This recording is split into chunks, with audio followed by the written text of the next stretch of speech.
Vice President of the AGC Networks Limited, to give his perspective, what has been the experience of AGS Networks and what else that he expects from the government and from the ecosystem to support for the industry to grow here.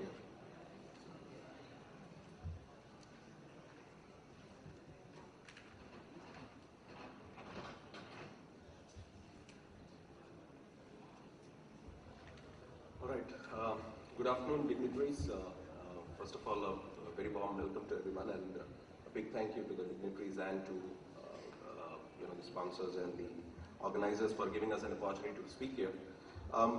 What I thought, Mr. Naidu, that I'll probably take a little bit deviation from what you suggested, because I believe all the panelists over here probably were, going to speak around the fact of what is expected out of Bihar from making it an IT-savvy state. And attracting more of IT investments.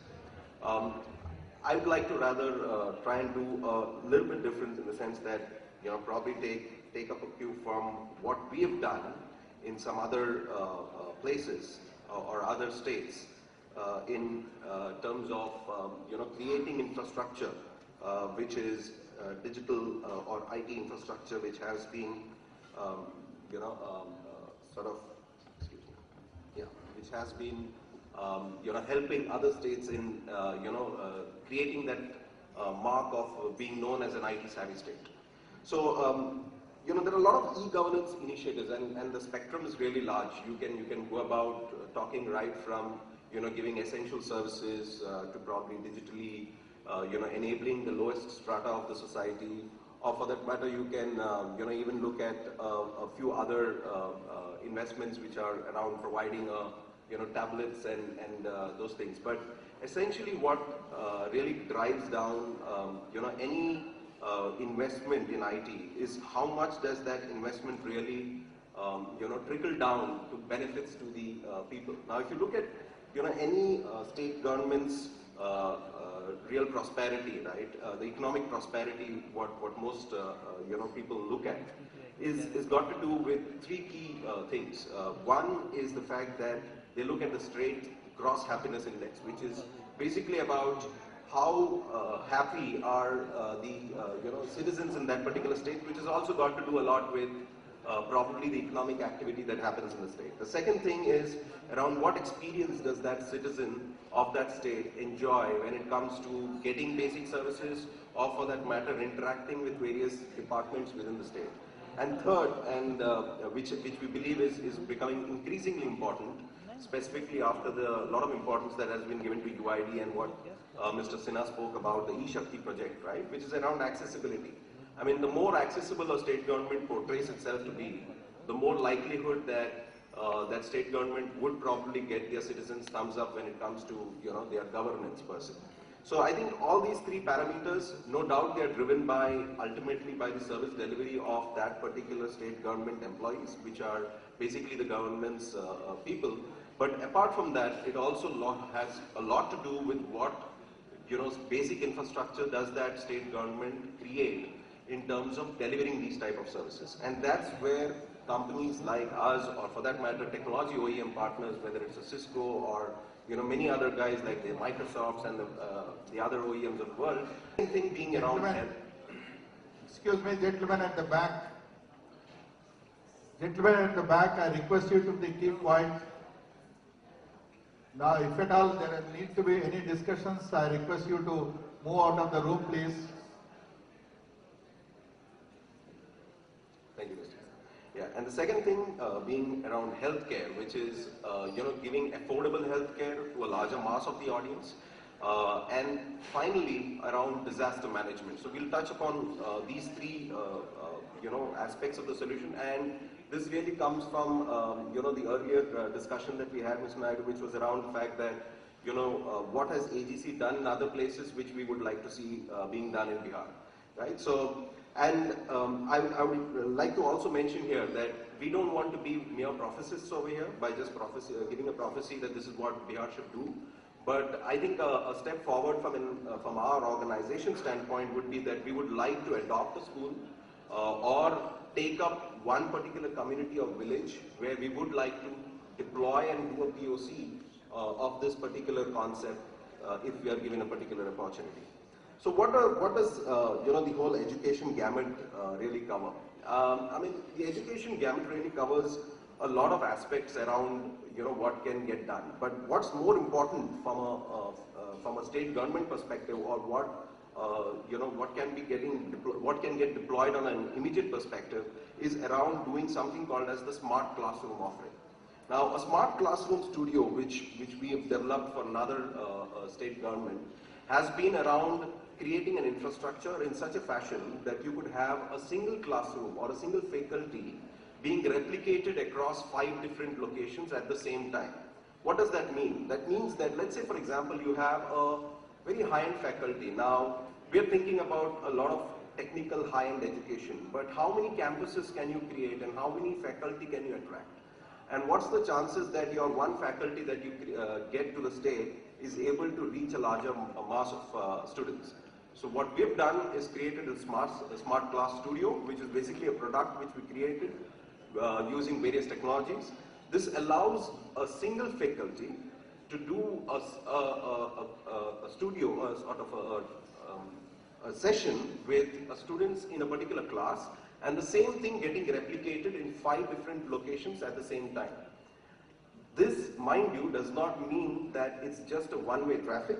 It means that it's a two-way traffic wherein voice, video and data, which is even presentation, is beamed off to the far end.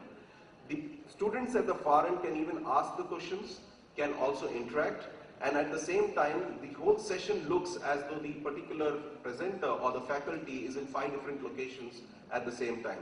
This is a project that we did for Maharashtra, for an institute called the Indian Institute of Scientific Education and Research. It's again a high-end research institute which needed a specific solution to be created. A second solution around healthcare, which I would like to highlight here, which we've done, and I feel that it's another place where the state government could take a clue on, is something called as the virtual OPD. Now, what we did in virtual OPD is that you've now, for example, today we gave off a few tablets to the illiterate people, right?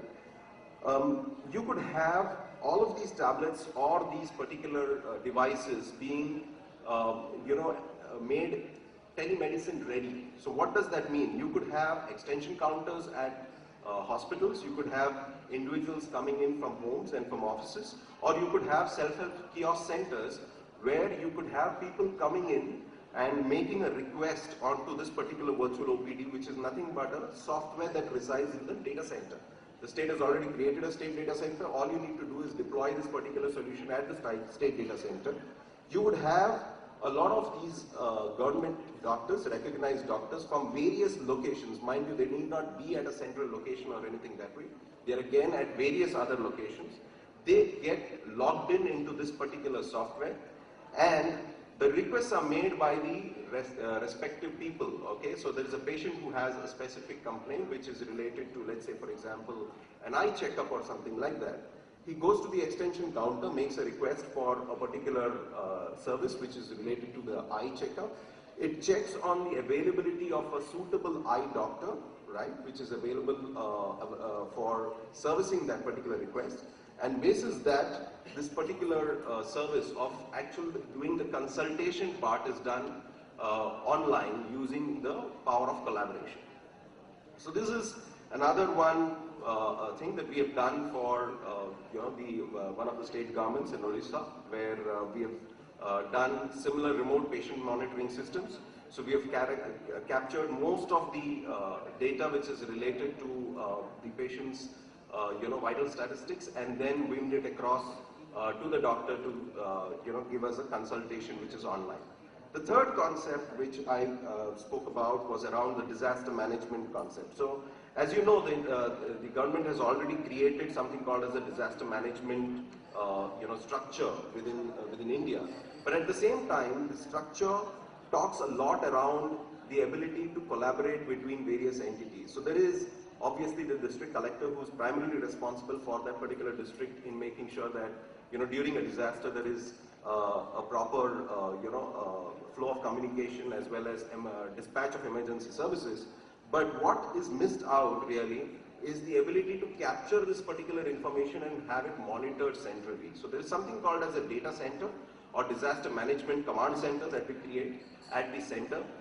This can be done at the state data center, where you could have all these particular feeds from various other parameters of the touch points to the citizens being beamed across to this particular central location and servicing those specific requests that comes during a emergency response. And coupled to that, you could have a mobility solution wherein you have a blast of calls being generated across to various entities, because over here during a disaster, the most important thing is about the ability to reach out to a lot of people to make sure that your information is disseminated in the right fashion. So these are the three things that we've done when it comes to creating sort of infrastructure where organizations feel safe, feel that the citizen services are being delivered at to all the citizens.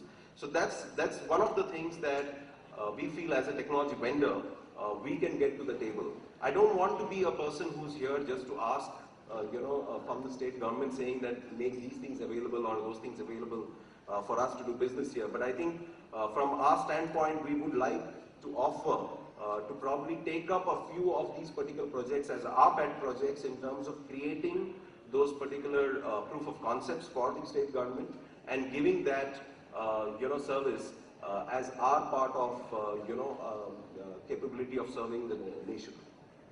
That's all from my side in terms of what I feel would make the state a little bit more IT savvy once these particular initiatives are implemented.